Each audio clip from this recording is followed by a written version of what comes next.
출애굽기 2장 1절에서 6절까지 말씀 저와 여러분이 한 절씩 교독하겠습니다.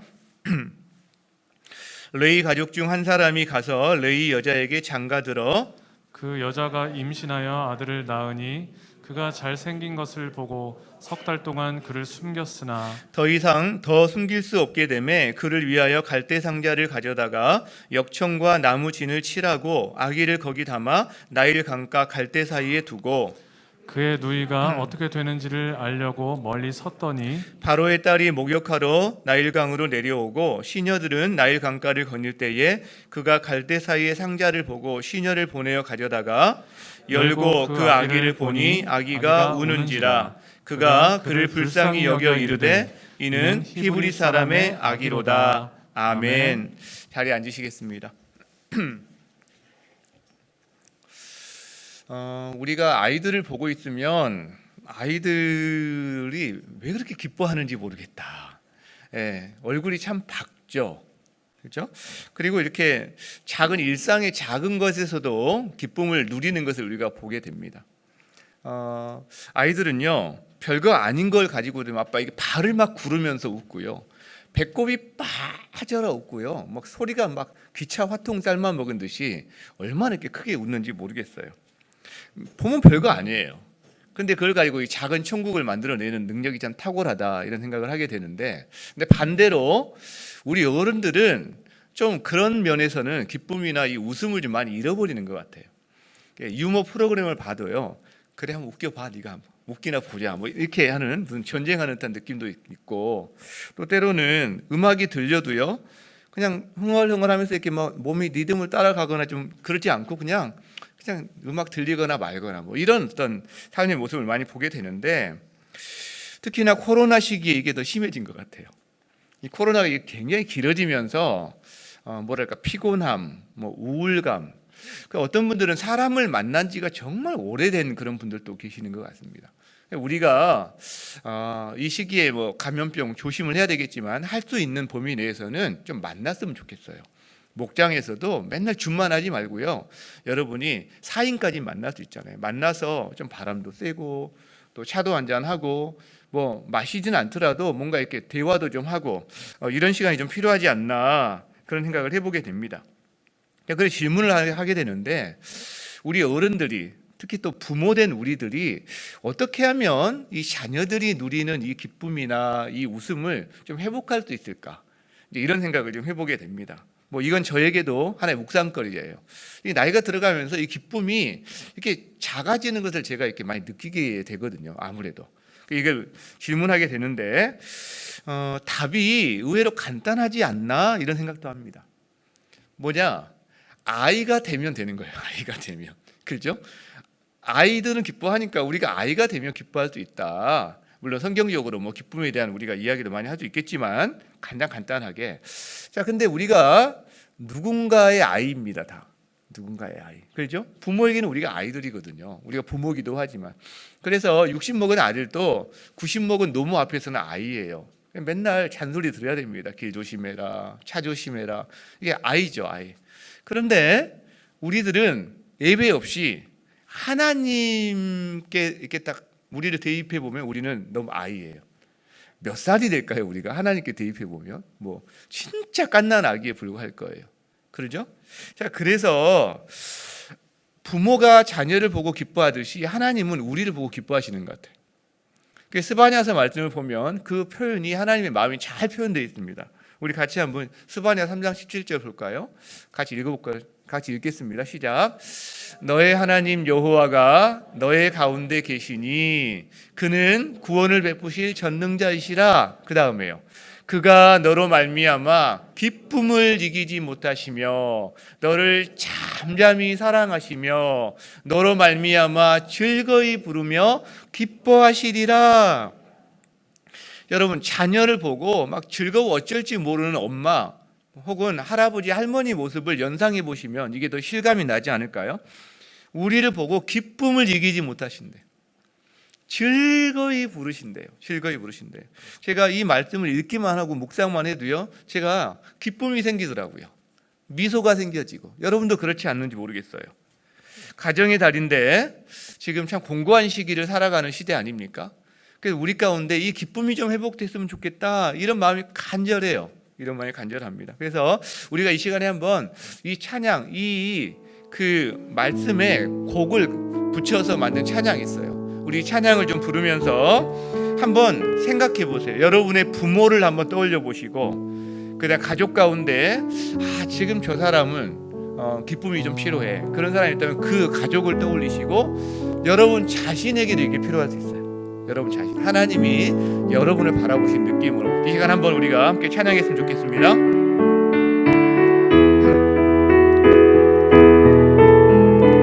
너의 하나님 여호와가, 너의 하나님 여호와가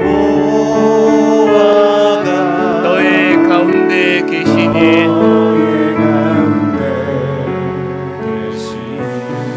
그는 구원을 베푸실 전능자,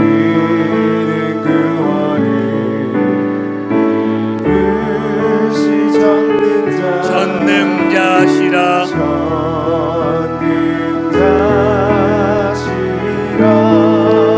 그가 너로 인하여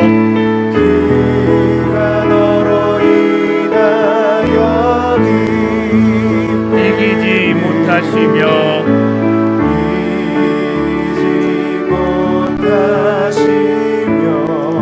너를 잠잠히 사랑하시며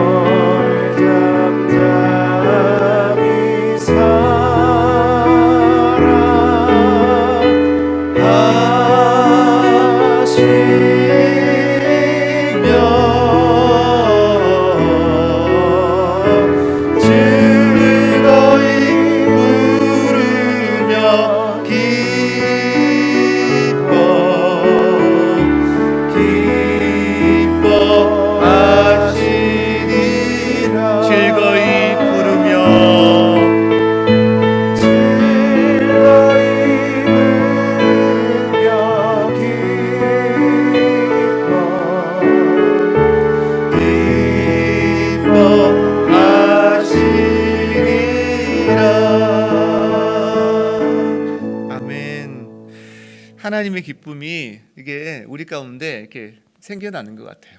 여러분 가정에서도 한번 서로에게 이렇게 서로 찬양을 또 부르면서 하나님의 사랑이 여러분 가정 안에, 여러분 심령 안에 가득할 수 있도록 하는 그런 은혜가 넘치기를 바랍니다.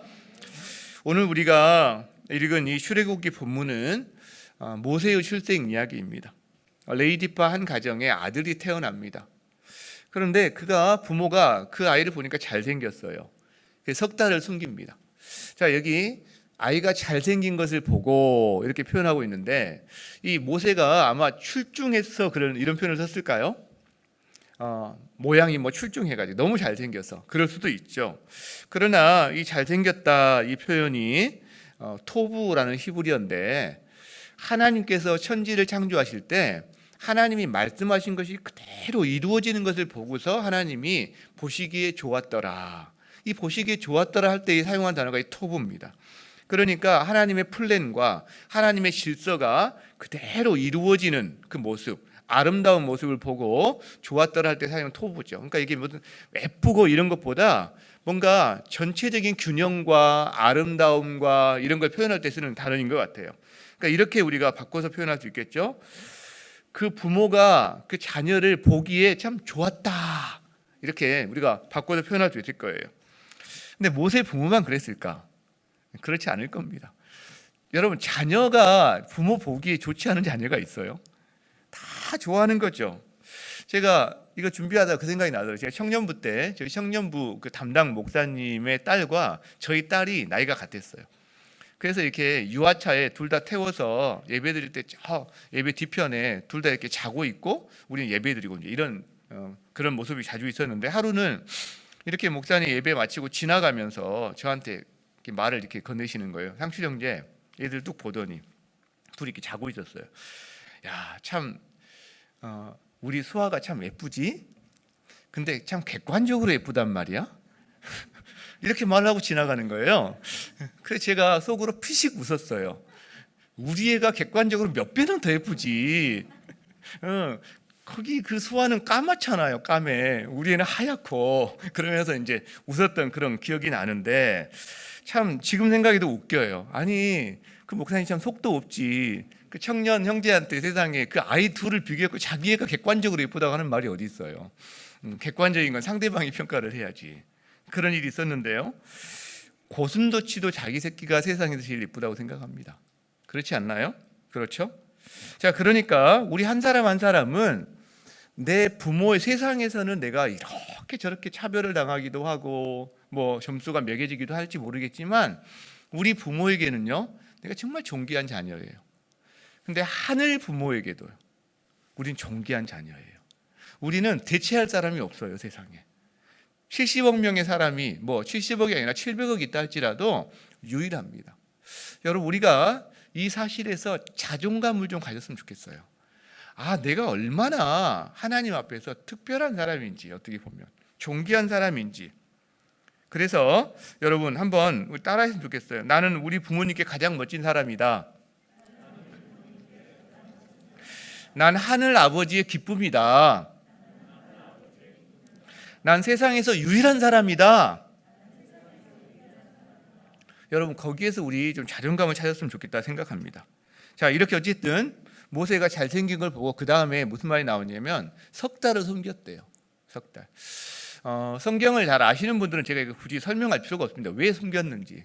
그러나 이제 혹시 좀 이 부분에 궁금하신 분들이 있을 수 있어서 잠깐 설명을 하자면, 애굽의 총리였던 모세가 죽고 나서, 아니 모세가 아니죠. 요셉이 죽고 나서 요셉이 죽고 나서 그 요셉을 알지 못하는 새로운 왕조가 이집트를 다스리기 시작합니다. 그런데 그때 이집트에 이스라엘 사람들이 인구가 너무 많아진 거예요. 그러니까 걱정이 되기 시작하는 거예요. 두려워지기 시작하는 거죠. 만약 얘들이 적군과 내통해서 우리를 뒤집어 엎어버린다면 어떻게 하지? 그때부터 이스라엘을 학대하기 시작합니다. 감독관을 세우고 그 다음에 업무를 과중하게 줘서 뭔가 억제하려고. 그런데 더 번성해요. 그 다음에 취한 방법이 뭐냐면 산파를 불러서 애가 태어날 때 남자이면 죽여라 명령을 합니다. 거역할 수 없죠. 그런데 산파들이 그걸 지혜롭게 빠져나갑니다. 죽이지 않아요. 그러니까 그 다음에 한 게 뭐냐면 이제 자기 백성들 군대에게 동원 명령을 해서 남자애를 다 죽이라고 합니다. 여자면 살려주고 남자는 죽여라, 이 명령이 나옵니다. 그래서 이 이집트 전역에서 곡소리가 나기 시작합니다. 이스라엘 유아 남자 아이들 학살이 시작된 거죠. 근데 얼마나 그 피비린내 나는 일이었을까? 얼마나 많은 가정에서 곡소리가 났을까? 절규했을까? 제가 생각을 해보니까 출애굽할 때 그 장정 20세 이상의 장정이 60만이거든요. 그러니까 이게 나이로 이렇게 좀 나눠 보니까 최소 한 나이 때 1만 명에서 2만 명 정도 되는 아이들이 있어요. 그렇죠? 남자들. 그러니까 최소 1만 명 정도가 아마 죽어나가지, 물론 추측입니다. 죽어나가지 않았을까, 이런 생각을 하는 거예요. 가정마다 이제 절규가 나타나는 거죠. 이 끔찍한 살육의 현장에서 자기 아들을 지키고 싶어 하는 겁니다. 근데 더 이상 숨길 수 없게 된 거죠. 아마 이제 뭐 울음소리가 우렁찼는지 곧 발각될 위기에 처한 것 같아요. 그래서 죽음까지 가게 된 상황이 되는 거죠. 이 상황에서 부모가 선택한 게 있습니다. 그게 갈대 상자입니다. 갈대 상자. 갈대를 엮어요. 그 상자를 만들어요. 거기에 나무 진을 칠하고 그 다음에 타르, 석유, 그 요즘 아스팔트 재료 같은 거 있잖아요. 그걸 다 이렇게 묻혀서 방수 기능을 만듭니다. 그리고 그 안에 아마 이렇게 보도 하나 깔고 해서 아기를 눕혀요. 그리고 아기를 강에 띄어 보냅니다. 여러분, 그 아기를 그렇게 상자 속에 넣어서 띄어 보내는 부모 마음이 어땠을까요? 저는 상상이 잘 안 됩니다. 제가 그 정도 극한 상황까지 가본 적은 별로 없는 것 같아서 상상이 잘 안 되는데 정말 어땠을까? 여러분, 그래서 이 갈대 상자는 우리에게 참 많은 묵상거리를 줘요. 그런데 오늘 저는 이 5월 가정의 달을 맞이해서 한 2가지 정도 자녀 양육의 관점에서 한번 묵상을 좀 해보았습니다. 여러분, 우리는 자녀를 양육하는 부모들인데 자녀를 양육할 때 우리가 갖게 되는 어떤 실수 혹은 아픔들이 있어요. 자, 하나는 뭐냐면 우리가 자녀를 사랑해요. 정말. 그래서 사랑하기 때문에 자녀에게 최대한 편안하게 해주려는 마음이 있어요. 편안하게. 자, 이게 과잉 보호로 나타나는 실수가 나타납니다. 자, 두 번째, 우리는 자녀를 사랑해요. 그렇기 때문에 자녀들에게 아낌없이 모든 걸 다 주고 싶어 해요. 채워주려고 하는 본성이 있어요. 그래서 여기서 나타나는 게, 근데 문제는 우리가 다 채워줄 수가 없어요. 다 채워주고 싶은 건 이만큼인데 우리가 채울 수 있는 건 아무리 많이 해도 이거밖에 안 되는 거죠. 부족함이 나타나요. 부족함. 거기서 죄책감이 생깁니다. 자기를 자책하는 거예요, 부모가. 그러니까 이 두 가지 문제예요. 하나는 우리 자녀들이 역경이라든가 어떤 실패의 자리에 갈도록 내버려 두지를 않으려고 그래요.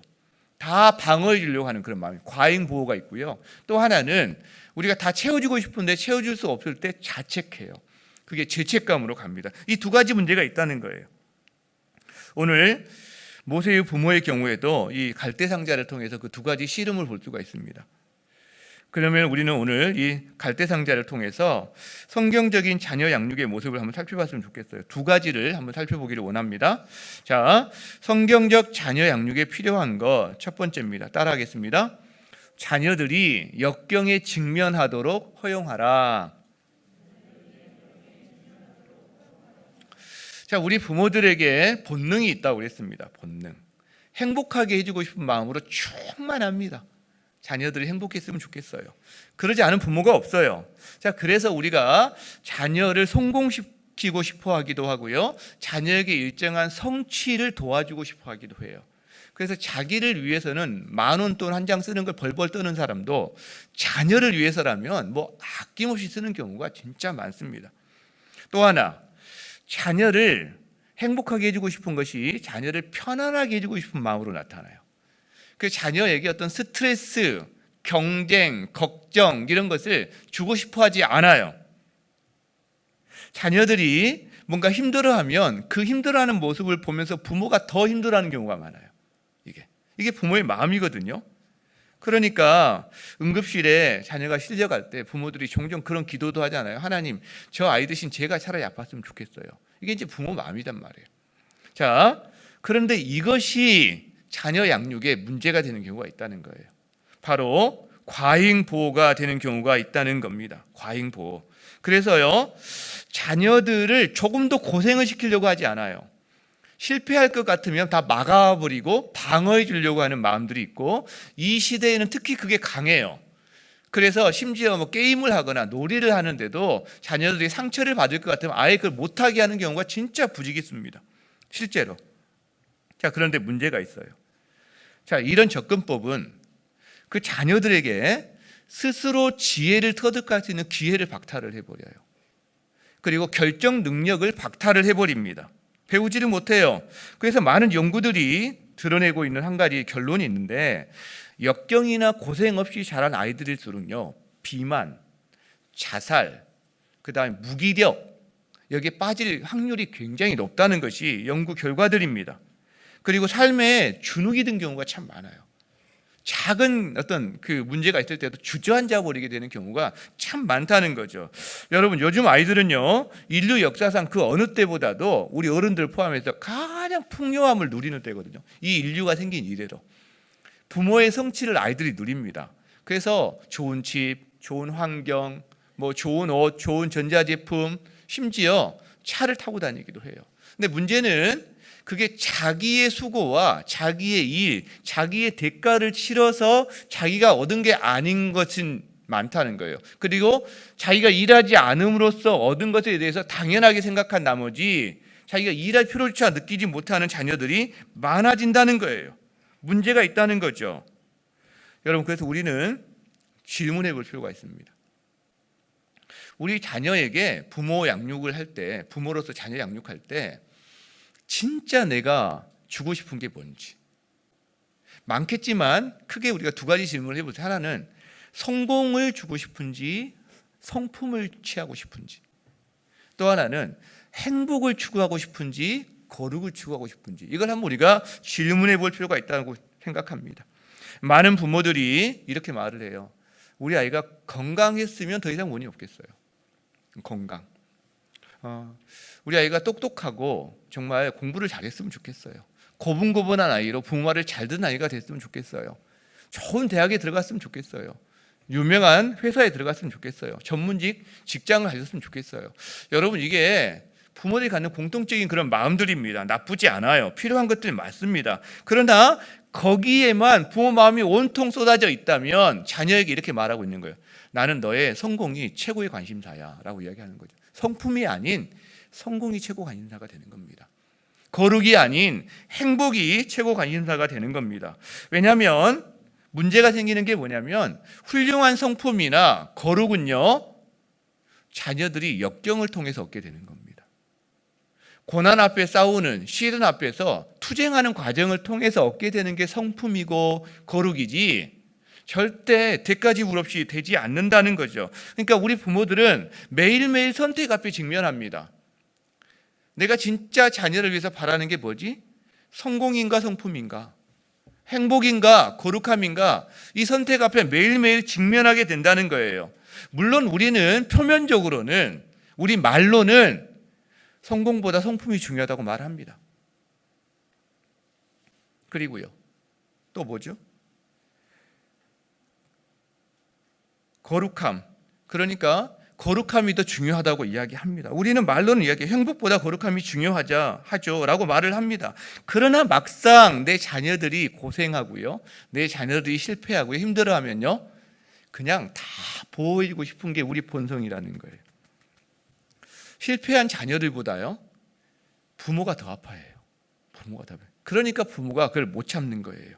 그러니까 요즘은 그래서 어떻게 자녀들을 역경에 내어주면서 자녀의 성공보다 성품을 중시하고 그 다음에 그들의 행복보다 거룩에 초점을 두고 양육하는 부모의 숫자가 갈수록 줄어듭니다. 모세의 부모를 한번 생각해 볼까요? 자, 석 달 동안 숨겨서 키웠어요. 그런데 더 이상 숨길 수 없게 되었습니다. 그동안 고민하고 의논하고 수없이 기도했을 거예요, 아마. 그리고 결국 한 선택을 합니다. 그 선택이 뭐냐면 갈대상자를 만드는 거예요. 그 선택이 갈대상자를 만드는 거예요. 그리고 거기에 아이를 넣어서 나일강에 띄웁니다. 여러분, 이것은 엄청난 용기를 필요로 합니다. 사실은 부모 입장에서는 자기 아이를 거의 포기하는 것과 마찬가지란 말이에요. 그러니까 엄청난 용기를 필요로 한다는 거죠. 한번 거꾸로 생각해 보세요. 만약 여러분이 그런 비슷한 상황이 있을 때 여러분이 갈대상자를 만들어서 아이를 넣어서 한강에 띄울 수 있겠는지? 쉽지 않습니다. 쉽지 않습니다. 자, 이 부모가 그렇게 할 수 있는 이유는 뭐죠? 할 수 있는 이유는, 이 갈대상자는 그래서 하나님을 향한 신뢰를 상징해요. 아이를 떠나보내자, 그리고 이 아이에게 다가오는 역경을 허용하자. 그런데 이 모든 것을 이 아이의 하나님께 맡겨드리자라는 이 부모의 결단과 용기가 이 갈대상자 안에 들어있다는 거죠. 여러분, 많은 부모들이요, 갈대상자 만들기조차 주저합니다. 갈대상자 만들기 싫어해요. 안 만들어요. 그리고요, 갈대상자를 간신히 만들었다고 합시다. 만들어도요, 거기다 아이를 넣어서 띄어보내는 거는 또 어려워요. 띄어보내도요, 금방 가서 찾아와요. 띄어보내고 금방 가서 찾아와요. 우리 기도할 때 생각해보면 알아요. 하나님, 이 아이를 맡겨드릴게요. 못하겠어요. 이런 경우가 얼마나 많은지 모르겠어요. 낳아야 되는데 하나님, 이 아이를 맡겨드릴게, 책임져 주세요 하다가 금방 얼마 안 돼서 다시 붙잡아요. 하나님, 도저히 못 맡기겠어요. 내가 놓으면 이 아이는 끝장날 것 같아요. 이 마음이 부모의 마음이라는 거죠. 우리가 한 가지 생각해야 됩니다. 여러분, 이 시대는 자녀들에게서 실패할 수 있는 권리를 뺏어가는 시대예요. 이게 부모의 사랑이라는 것으로 위조되어 있습니다. 부모의 본능이 그렇기 때문에 부모의 사랑이라는 것으로 이게 딱 가리워져서 아이들에게 실패할 수 있는 권리를 뺏어버립니다. 여러분, 근데 우리가 한 가지 아는 게 있어요. 자녀가 아장아장 걷기 시작할 때 수없이 넘어지거든요. 그건 허용한단 말이에요. 근데 이 자녀가 영적으로 걷기 시작한다거나 성인이 되기 위해서 진짜 필요한 것들을 위해서 걷고 뛰기 위해서 넘어지는 것들을 왜 이렇게 못 봐주는지 모르겠어요. 부모들이 자녀의 실패와 실망과 아픔을 견디지 못하고 어떻게든 막아내려 하는 모습이 어떤 것 같냐? 우리가 알고 있는 한 실험이 있습니다. 누에고치에서 나비가 되기 위해서 얘가 이제 빠져나와야 되는데 그때 너무나 힘겹게 막 빠져나오는 모습을 보고 한 과학자가 실험을 해봤어요. 누에고치를 가위로 잘라줬습니다. 입구를. 그러니까 얘가 너무 수월하게 빠져나온 거죠. 그래서 좋은 줄 알았는데 그게 아닌 거죠. 왜? 날지를 못하는 거예요. 알고 보니까 이 나비가 되기 위해서 누에고치를 빠져나올 때 용을 쓰고 힘을 쓰면서 뭐 어떤 기능들이 날개에 힘이 가고 근육이 생기고 형성되는 힘이 생기는 거죠. 근데 그거를 가위로 잘라주니까 쉽게 빠져나왔지만 날지는 못하는 거. 얼마 전에 세상을 떠난 이기돈 장로님 간증이 생각이 납니다. 그분은 아시아 사람으로서는 최초로 세계무역센터 협회의 수석 부총재를 하셨던 분이죠. 바로 작년 가을에 돌아가셨어요. 나이 61세 돌아가셨는데, 근데 그분의 여러분 간증 한번 여러분 자녀들에게도 좀 추천해서 많이 듣게 해보세요. 정말 좋아요. 근데 그분의 간증 가운데 제가 기억나는 게 있는데, 이제 유럽으로 젊은 시절에 유학을 떠나게 됐습니다. 근데 유학 떠날 때 그분이 갖고 있는 거는 달랑 편도 그 비행기 티켓 하나였어요. 그리고 이제 부모님에게 찾아갔을 때 그 이야기를 했을 때 부모님이 봉투 하나를 줬습니다. 그리고 비행기에서 열어보거라 그랬어요. 그 이분이 이제 기대감을 가지고 비행기 탄 다음에 비행기가 이륙하자마자 그 봉투를 꺼내서 여기에 유학비가 있겠구나, 여기에 생활비가 있겠구나 하면서 이제 기대한 마음으로 봉투를 열었어요. 근데 아무것도 없는 거예요. 달랑 편지 한 장 있는 거예요. 눈을 의심했대요. 그리고 막 이렇게 비춰보고요, 떨어뜨려 보고요. 왜? 수표라도 한 장 나와야 되는데 지금 자기 돈이 하나도 없는데 편지 한 장인 거예요. 거기 뭐라고 써 있었느냐? 내 조상의 하나님이 너를 도우시리라. 신용수표, 하나님이 발행한 자기약 수표도 아니죠. 어음 하나 그게 들어 있는 거예요. 어떻게 보면 내 조상의 하나님이 너를 도우시리라. 기겁을 했다고 합니다. 기겁을 자기가. 그리고 기도가 정말 잘 되더래요. 절박해서인지 아니면 하나님과 비행기 속이라 하나님과 가까워서 그랬는지 기도가 너무나 잘 되더래요. 기도 없이는 살 수 없는 사람이 된 거죠. 여러분, 이 부모가 내 조상의 하나님이 너를 도우시리라 한 장 편지 써서 보낸 게 갈대상자입니다. 이 자녀에게는요, 그게 너는 하나님을 의지하지 않고는 살 수 없는 존재야 라는 것을 절절히 써낸 거예요. 내 인생의 진짜 도움은 하나님이야. 부모인 나도 어쩔 수가 없어. 한계가 있어. 이거를 말로 아닌 행동으로 보여준 거죠. 행동으로. 여러분 한번 생각해 보세요. 여러분 자녀가 있어요. 여러분 자녀의 인생에 진정한 도움은 누구입니까? 진정한 도움이 무엇입니까? 우리가 험한 세상, 너무나 집 걱정이 많은 세대를 살다 보니까 좀 가지신 분들은 자녀에게 집을 마련해 주려고 그래요. 좀 더 여유 있는 분들은 뭔가 이 자녀들이 발판을 쌓을 수 있도록 도와주려는 마음이 있죠. 그래서 모르겠어요. 어떤 분들은 평생 걱정 없이 살 수 있도록 뭔가 하여간 자기가 있는 걸 털어서라도 유산을 주고 싶어 하죠. 그런데 우리가 질문해 볼 필요가 있습니다. 여러분, 무엇이 최선일까? 무엇이 최선일까? 그 재산이 자녀의 인생을 담보해 줄 수 있을까? 우리가 하나님 앞에서 그 자녀를 위해서 그 자기 유산도 한번 우리가 여쭤봐야 되지 않나, 이런 생각을 하게 된다는 겁니다. 여러분, 고생하는 자녀를 볼 때 부모 마음은 안쓰러워요. 그러나 그때 누에고치를 잘라주면 안 됩니다. 안 됩니다. 그건 부모의 비겁함이에요. 고생한 자녀를 바라보지 못하는, 참지 못하는 자기를 위한 비겁함이라는 거죠. 여러분, 우리가 자녀를 일부러 고생시키라는 말이 아닙니다. 일부러 없이 키워야 된다는 말이 아닙니다. 그럴 필요가 없어요. 왜? 이미 깨진 세상에 살고 있기 때문에 우리가 일부러 고생시키지 않아도 자녀들은 힘듦을 경험합니다. 고생을 경험합니다. 역경에 부딪힐 수밖에 없어요. 그렇다면 우리에게 필요한 건 뭐냐? 자녀가 역경에 부딪혔을 때 그것을 성경적으로 하나님 앞에서 허용하는 용기가 부모들에게 필요하다는 거죠. 분별하면서 허용하는 용기가 필요하다는 거예요. 부모인 저와 여러분에게도 이 용기가 필요합니다. 분별력을 가지고 자녀의 역경을 허용하는 용기, 자녀가 역경에 직면하도록 오히려 도와주는 이 용기, 이게 부모인 우리들에게 필요하다. 모세의 엄마 아빠는 갈대상자를 만들 때, 갈대상자를 띄어보낼 때 바로 이 용기가 필요했습니다. 그리고 이 용기를 가지고 실제 그 일을 했습니다. 우리가 상황은 다르지만 저나 여러분이나 자녀가 있는 분들은 다 이 갈대상자가 필요해요. 영적인 자녀에게도 마찬가지. 여러분에게 그 은혜가 있기를 주의 이름으로 축원합니다. 자, 그렇다면 두 번째, 성경적 자녀 양육에 필요한 게 뭘까? 따라합니다. 하나님과 경쟁하지 말고 하나님께 인도하라.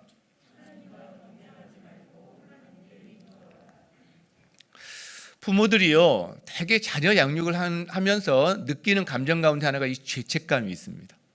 죄책감. 지난주에 우리 유아세례 받을 때 부모가 나와서 간증을 했는데 한 자매가 이런 이야기를 했어요.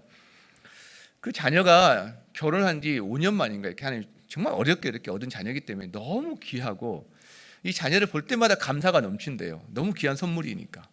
그런데 자녀를 기르면서 자기가 고래고래 소리를 지르는 자기 모습을 발견하고요, 절망감이 밀려든다는 거예요.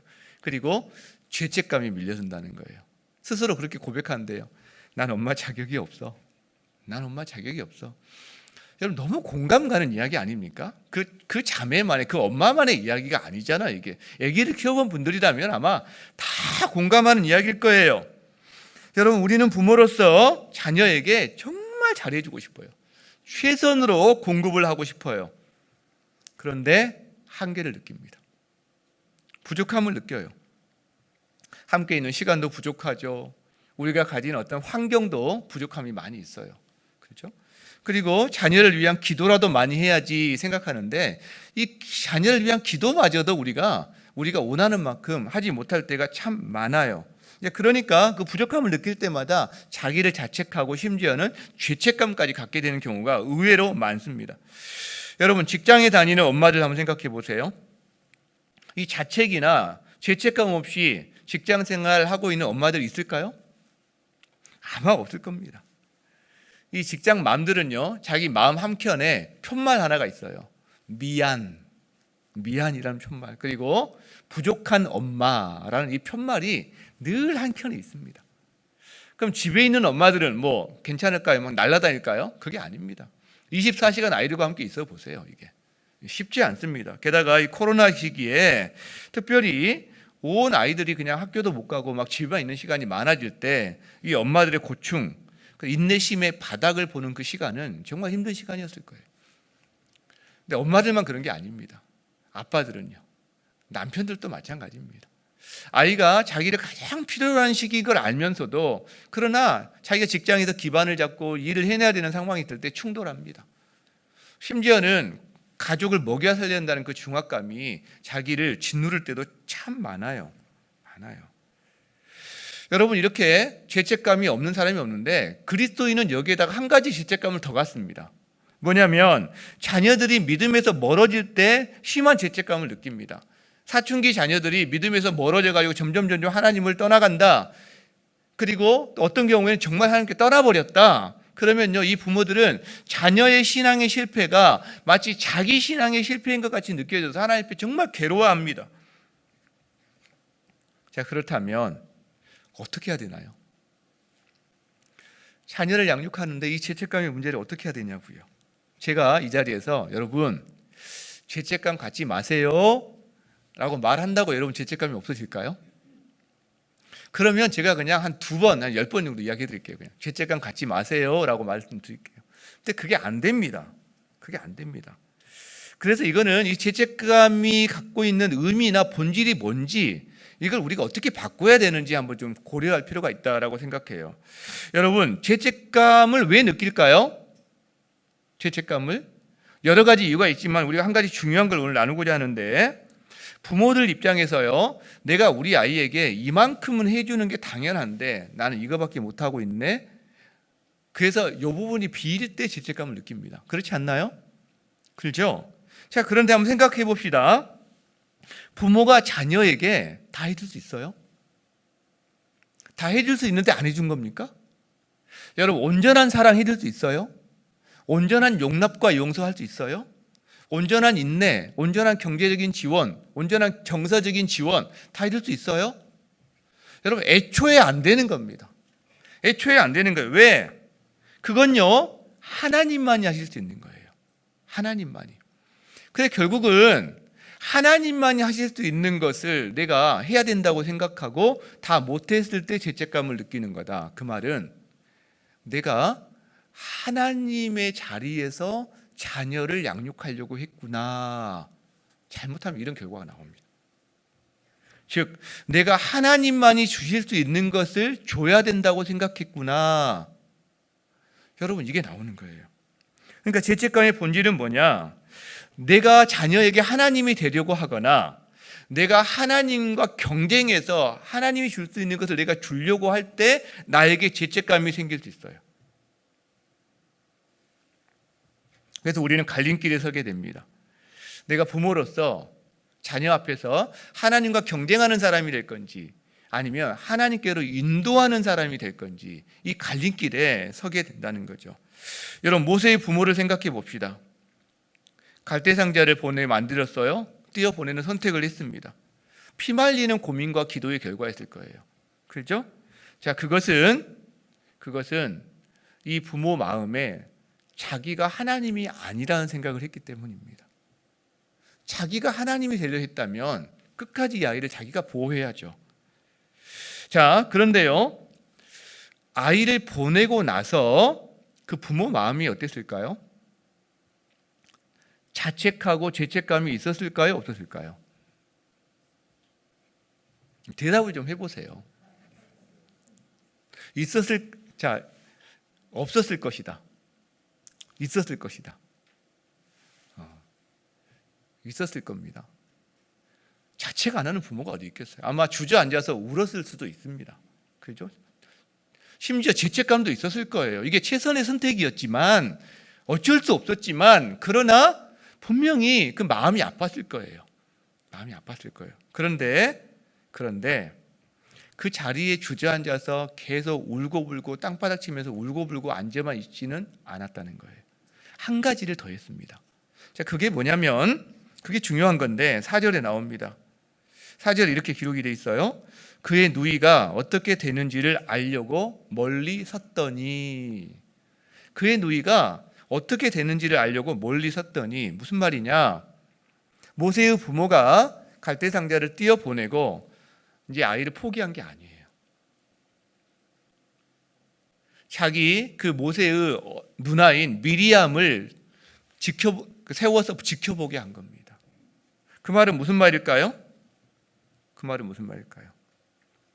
그 갈대상자를 하나님 앞에 떠내려 보낸 거기 때문에, 맡긴 거기 때문에 하나님이 어떻게 하시는지를 기대하는 마음을 가지고 기도하면서 지켜보는 거죠. 거기서 끝내는 게 아니에요. 포기가 아니에요. 여러분, 저는 이게 중요하다고 생각해요. 우리는 어떤 한계 상황이 부딪혔을 때 선택을 해야만 해요. 근데 그 선택이 모든 사람에게, 특히 부모에게 자기를 완전히 만족시키는 선택이 될 수가 없어요. 그때 우리는 자책을 하게 됩니다. 그죠? 아들을 칼에 내주지 않기 위해서 갈대상자를 선택했고 그 다음에 거기 따른 아픔이 있었어요. 근데 떠나보내고 나서 끝났다고 포기하지 않고 주저앉아서 울고 있지만 않았다는 거예요. 기대했어요. 기도했어요. 그 아이가 어떻게 되는지 추적했어요. 왜? 갈대상자는 하나님께 아이를 맡긴 것이기 때문에 그래요. 우리가 우리 아이를 하나님께 맡겨드릴 수 있다면, 그것이 우리의 선택이었다면, 내가 하나님이 되는 게 아니라, 그러면 우리는 하나님이 어떻게 하시는지를 기대하며 기다려볼 수가 있다는 거죠. 직장 맘들은요, 어린 아이를, 자기 아이를 막 아침에 막 깨우고 막 또 옷도 잘 안 입고 밥도 안 먹을 때 막 때려가면서 밥 먹이고 입히고 해가지고 진짜 전쟁이 일어나는데, 그렇게 해서 이제 어린이집에 딱 맡기는데 또 얘가 어떤 때는 또 안 떨어져요. 울고 불고 하면 막 혼내기는 하지만 그 마음이 참 산산조각이 돼서 출근할 거 아니에요. 근데 이제 어떤 날은 퇴근이 늦는 경우가 있어요. 야근을 해야 되고 남편도 그날따라 또 못 도와주고, 그러면 죄인이 돼요. 어린이집에 전화해서 사정사정 해가지고 늦은 밤에 이제 데리러 가면 어떤 경우 아이가 혼자 있는 경우가 있어요. 그 늦은 밤까지. 저도 우리 아이를 한 10시 넘어서 데려간 적이 참 많은데 혼자 놀고 있어요. 이렇게 놀고 있어요. 그럼 참 부모 마음이 참 무너져요. 죄인된 마음이죠. 당연히 자책이 되죠. 여러분 그러나요. 죄책감을 자기 정체성으로 삼아서는 안 됩니다. 미안한 마음만으로 자기 마음을 꽉 채우면 안 됩니다. 왜냐하면 우리는 다 알아요. 만약 부모가 그 죄책감으로 자기 정체성을 삼잖아요. 그럼 아이도 압니다. 부모는 어떻게 하느냐? 그 아이에게 보상 심리를 가지고 장난감을 몽땅 사주거나 아이의 응석을 받아주거나 아니면 뭐 애가 좀 컸으면 용돈으로 이거를 상쇄하려고 합니다. 아이는요, 그 부모 마음을 교묘하게 이용해요. 뭐 나쁘다는 게 아니라 그걸 알기 때문에 부모는 나에게 미안해야 돼. 그 마음이 전제가 돼 있으면 그걸 이용하게 됩니다. 여기서 굉장히 안 좋은 관계들이, 그 습관들이 형성될 수 있어요. 여러분, 우리가요, 만약에 우리 가정을 위해서, 우리 자녀를 위해서 지금 최선의 선택을 했다면 당당해질 수 있어야 합니다. 이게 우리 가정에는 최선이야. 너와 나와 우리 가정에 이게 최선이야. 그리고 이걸 통해서 하나님이 우리 가정을 만들어 가실 거야. 너의 인생을 복되게 하실 거야. 이곳에서의 만남이, 이곳의 생활이 너의 인생을 풍성하게 할 거야. 여러분, 그런 확신과 그 마음을 가지고 자녀에게도 자신에게도 말하면서 해야 된다는 거죠. 선생님에게 아이를 맡길 때 동시에 당당하게 맡기면서 하나님께 맡길 수 있어야 된다는 거죠. 그리고 그것이 이 아이에게도 나타나야 돼요. 우리 엄마는, 우리 아빠는 지금 정말 중요한 일을 하러 가시는 거구나. 나를 사랑하지만 내가 이 시간은 여기서 버텨야 되는 거구나. 여러분, 그게 서로에게 각인이 돼야 된다는 거예요. 깨어진 세상에 살아갑니다. 부모들은 아이를 양육하는데 죄인을 양육하는 거거든요, 사실은. 죄인을 양육합니다. 자, 깨어진 세상이다 보니까 부모가 아무리 잘해줘도요, 부족함과 한계가 있습니다. 결국 죄책감은요, 자책과 죄책감은 피할 수가 없어요. 정도의 차이지 피할 수가 없어요. 왜? 우리 중에 아무도 완벽한 부모가 없거든요. 아무도 하나님 같은 사람은 한 명도 없거든요. 그러니까 자책감과 죄책감이 피할 수 있는 게 아니라 피할 수 없고 그거를 바꿔야 된다는 거죠. 뭘로? 우리는 하나님의 은혜가 필요한 존재구나. 여러분, 우리에게 있는 이 부족함이 두 가지로 나타날 수가 있어요. 자녀를 향해서 주고 싶어 하는데 부족함이 자칫하면 내가 마치 하나님처럼 되어서 자녀에게 모든 걸 채워줘야 된다는 걸로 나게 되면 죄책감으로 나타나요. 그러나 이 부족함이 너도 부족한 존재고 나도 부족한 존재고 우리는 부족한 존재이기 때문에 이 부족함은 하나님만이 채울 수 있는 거야 라고 한다면 하나님을 기대하는 자리로 바꿔갈 수 있다는 거예요. 어디로 가시겠습니까? 여러분, 어디로 가시겠습니까? 죄책감으로 가는 건 하나님과 경쟁하는 경쟁체제로 가는 겁니다. 하나님을 라이벌로 삼는 거예요. 근데요, 내가 하나님을 기대하는 자리로 간다는 것은, 하나님께로 이끄는 자리로 간다는 건 하나님과 협력 관계로 가는 겁니다. 어느 게 서로를 살릴까요? 너무나 당연합니다. 너무나 당연합니다. 자, 우리 자녀들에게는요, 누가 필요하냐? 하나님 같은 부모가 필요하지 않습니다. 그런 부모는 없거든요. 자녀들이 여러분 그걸 기대하기 위해서는 안 됩니다. 하나님 같은 부모는 없어요. 하나님께로 이끄는 부모가 필요합니다. 하나님께 이끄는 부모가. 왜? 그 자녀에게 진짜 필요한 것은 이 부모의 은혜가 아니라, 부모의 채움이 아니라 하나님의 은혜란 말이에요. 하나님의 은혜. 그 인생을 도울 수 있는 것은 하나님의 은혜란 말이에요. 동시에 부모들인 우리도요, 하나님께 나아가야 합니다. 왜? 자녀 양육하는 우리에게 필요한 것은 진짜 하나님의 은혜거든요. 그렇죠? 그래서 우리는 자녀들에게 내가 하나님처럼 자녀의 모든 걸 채우는 사람이 아니라 나도 하나님이 필요한 사람이라는 것을 본보기로 보여줄 수가 있습니다. 부모인 내가 하나님이 필요한 존재야. 너도 하나님이 필요한 존재야. 여러분, 그것을 솔직하게 이야기하고 어떤 집안에 문제가 생기고 아이와 충돌이 생겼을 때 부모는 항상 옳고 나는 옳고 너는 내 명령을 따라야 되고 너는 어리고 틀렸고 이게 아니라 나 역시 하나님의 은혜가 필요한 존재다. 너도 그런 존재다. 여러분 이걸 보여주는 게 진짜 신앙교육이 아닐까요? 이게 진짜 그 부모의 역할을 감당하는 게 아닐까요? 여러분에게 약점이 드러날 수 있습니다. 저 역시 집안에서 약점이 많이 드러날 수가 있습니다. 그럴 때 그 약점을 뭉개고 막 권위로 누르고 그래서 나는 하나님이야 그런 자세가 아니라 그 나중에 막 자책하고 이게 아니라 내가 부족하구나, 내가 연약하구나, 내가 하나님의 은혜가 필요한 사람이 이거 바꿔야 되겠구나. 그리고 하나님을 함께 바라볼 수 있다면 내가 그 순간을 통해서 하나님을 바라볼 수 있다면 우리 자녀도 이럴 때 하나님을 바라보는 거구나 이렇게 되지 않을까요? 이게 우리 성경적인 자녀 양육 그리고 그럴 때 우리 자녀들 마음이 하나님께로 돌아서지 않을까요? 그 은혜가 있기를 바랍니다. 육신의 자녀를 둔 부모뿐만 아니라 영적인 자녀를 둔 부모도 그 목장에서든 그 다음에 소그룹에서든 교사로서든 동일한 원리다라고 저는 믿습니다. 그 은혜가 여러분 삶 가운데 가득하기를 주님으로 축원합니다. 말씀을 마무리하고자 합니다. 여러분 갈대상자를 생각하며 또 성경적인 자녀 양육을 생각하다 보면 우리가 우리를 끌고 가는 곳이 있어요. 십자가입니다. 십자가. 자, 거기에 우리를 위해서 자신의 고통을 감당하고 있는 한 아들이 있어요. 그분의 희생으로 말미암아 우리가 오늘 이렇게 살아갈 수가 있다는 걸 우리는 압니다. 그런데 그 십자가에서 예수님, 아들인 예수님만 존재하는 게 아니에요. 잘 보이지 않지만 거기에는 한 분이 더 계십니다. 누구죠?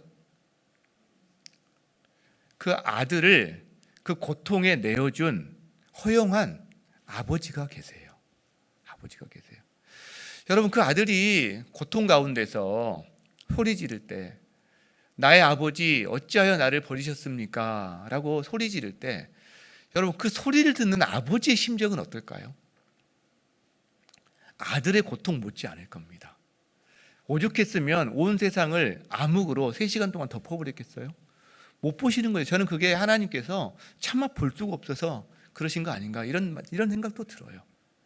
즉 십자가에는요 아들이 있고요 우리를 위해서 대의를 위해서 하나님 나라에서 자기를 내어주고 고통에 직면하는 아들이 있고요 그 다음에 그 아들을 고통에 직면하도록 내어준 아버지가 있습니다. 허용한 거죠. 근데 이 아버지가 죄책감 가운데 머리 싸매고 있을까요? 아닙니다.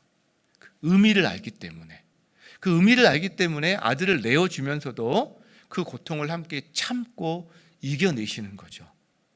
여러분 때로는 우리가 우리 자녀들을 어떤 일정한 고난과 역경에 내어주고 그걸 통해서 이 아이가 성숙하고 또 이 아이를 통해서 그의 주변이 성숙하고 하나님 나라가 세워지도록 일정한 시간 동안 저희가 그 아픔을 간직하고 허용하면서도 동시에 간직하고 있어야 되는 시간이 있어요. 그 죄책감으로 자기를 이렇게 하지 마시기 바랍니다. 그건 죄책감이 아니에요. 그 의미를 아는 이상 그게 십자가라면 하나님이 허락하신 것이라면 그게 의미가 있다라는 거죠. 그 자녀에게도 부활이 있을 거예요.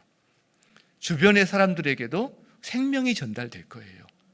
그것이 바로 우리를 결국은 우리 자녀 양육이 우리를 십자가로 데려가는 과정이다 라고 생각합니다. 가정의 달을 맞아서 부모된 우리 또 부모가 있는 사람들은 또 자녀된 우리 바로 이런 관계성 가운데서 우리가 십자가를 묵상하며 정말 하나님의 은혜 가운데서 함께 성장하는 은혜가 있는 그런 가정 되시기를 주의 이름으로 축원합니다. 여러분 그런 의미에서 보면 모세의 어머니 요게벳의 이 마음이 형도 이해가 됩니다. 우리가 그 마음으로 요게벳의 노래라는 찬양이 있어요. 아시는 분도 있고 오늘 처음 듣는 분도 계실 텐데 우리가 한번 우리 찬양팀 함께 이 찬양하면서 이 찬양을 통해서 우리가 좀 묵상했으면 좋겠습니다. 나와주시고 함께 찬양 불렀으면 좋겠습니다. 찬양한 다음에 함께 기도하고 축도함으로 예배를 마치겠습니다. 작은 갈대 상자 갈대 상자 우리 새지 않도록 우리 새지 않도록 역청과 나무진을 칠하네. 나무진을 칠하네. 어떤 마음이었을까? 어떤 마음이었을까? 그녀의 두 눈엔 그녀의 두 눈에 눈물이 흐르고 흘러 눈물이 흘러 동그란 눈으로 엄마를 보고 있는 동그란 눈으로 날 보고 있는 아이와 입을 맞추고 입을 맞추고 상자를 덮고 강가에 띄우며 상자를 덮고 강가에 띄우며 간절히 기도했겠지. 간절히 기도했겠지. 정처 없이 강물에 정처 없이 강물에 흔들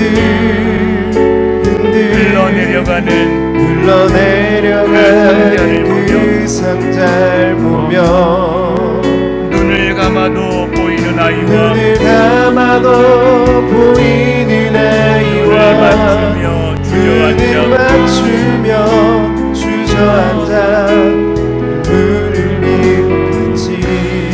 너의 삶의 참주인 너의 참 부모이신 하나님 그 손에 너의 삶을 맡긴다. 너의 삶의 참주인 너를 이끄시는 주 하나님 그 손에 너의 삶을 드린다. 작은 갈대 상자 우리 새지 않도록 작은 갈대 상자 우리 새지 않도록 역청과 나무진을 칠하네. 나무진을 칠하네. 어떤 마음이었을까? 어떤 마음이었을까? 그녀의 두 눈에 그녀의 두 눈에 눈물이 흐르고 흘러 동그란 눈으로 엄마를 보고 있는 그란 눈으로 날 보고 있는 아이와 입을 맞추고 입을 맞추고 상자를 덮고 강가에 띄우며 상자를 덮고 가까이 띄우며 간절히 기도했겠지. 간절히 기도했겠지. 정처 없이 강물에 정처 없이 강물에 흔들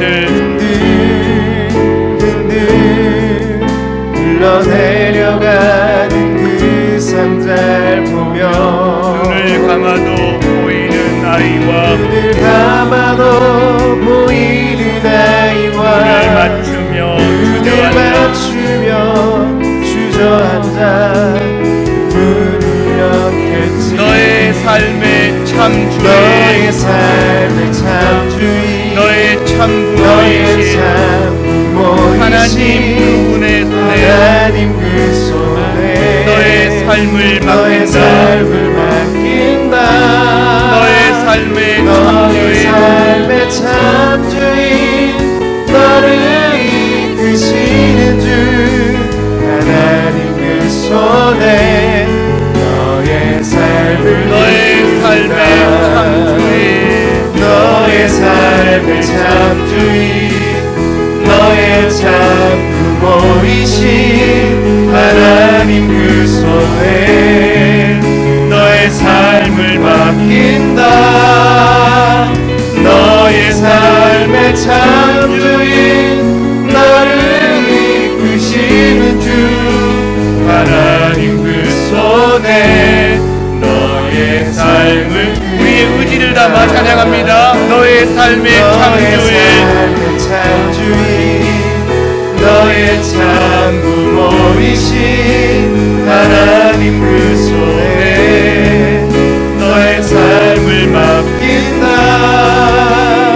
너의 삶의 참주인 너를 이끄시